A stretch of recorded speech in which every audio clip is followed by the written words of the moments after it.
Neața, Roxana, ce faci? Ai plecat la școală? Da, mai am puțin și ajung. Ți-am lăsat ciorba pe aragaz, mai pui tu puțină sare. Ok. Ai dormit bine azi noapte? Nu chiar. Iar am visat-o pe mama. Ți-am mai zis să nu te mai gândești. Accidentele se întâmplă. Hai, baftă la ore.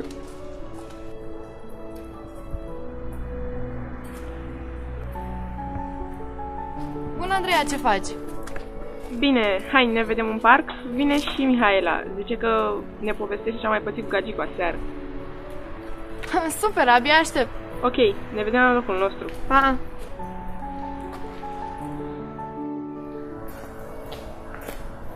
Bună, fetelor, scuze că am întârziat puțin. Bună. Stai liniștită. Ce ai mai făcut cu iubitul? Deci aseară am așteptat ca proasta să vină să ieșim. M-a sunat la câteva ore că au venit niște prieteni la el și s-au uitat la un meci.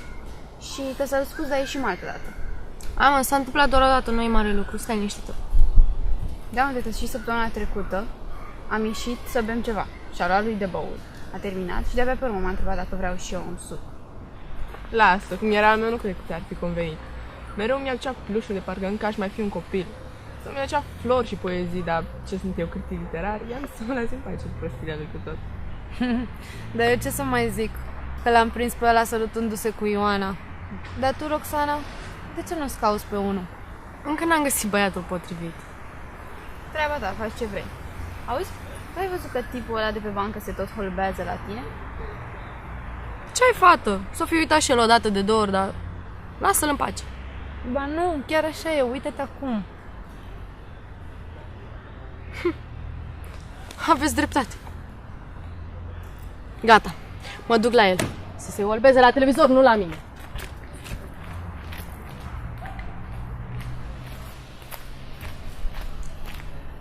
Ce faci? Am spus ceva. De ce nu spui nimic? De ce mă tot priveai?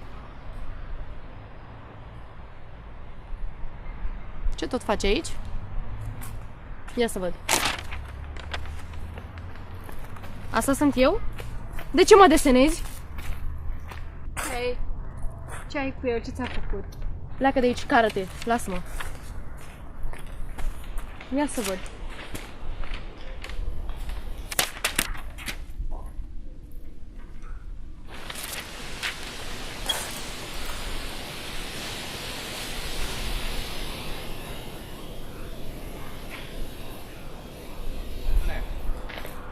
Ce mai va vrea ăla? Bine că l-ai gonit. Dă-l încolo, era un ciudat. Hai, ce facem acum? Mergem și noi să mâncăm ceva? Da, hai să mergem. Hai. O prăjitură, ceva.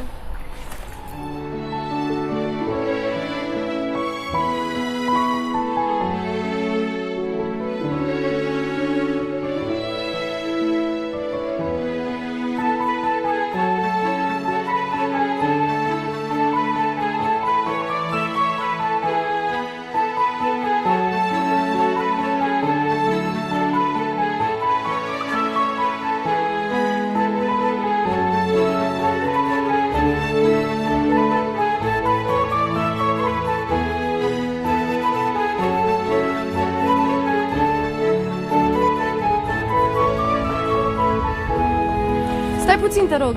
De ce acum nu mai e cu cine să te cerți? Nu-i vorba de asta, a fost o neînțelegere atunci. Eu sunt Roxana. Și eu sunt Alina. Încântată. Da. Și?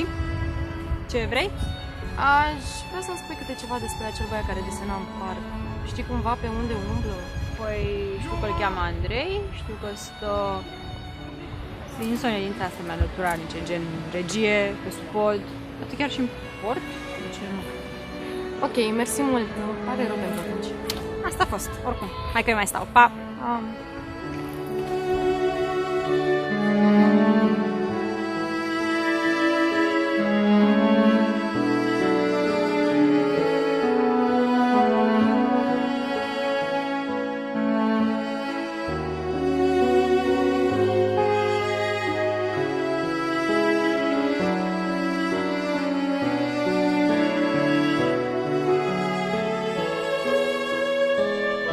Bună, ce faci?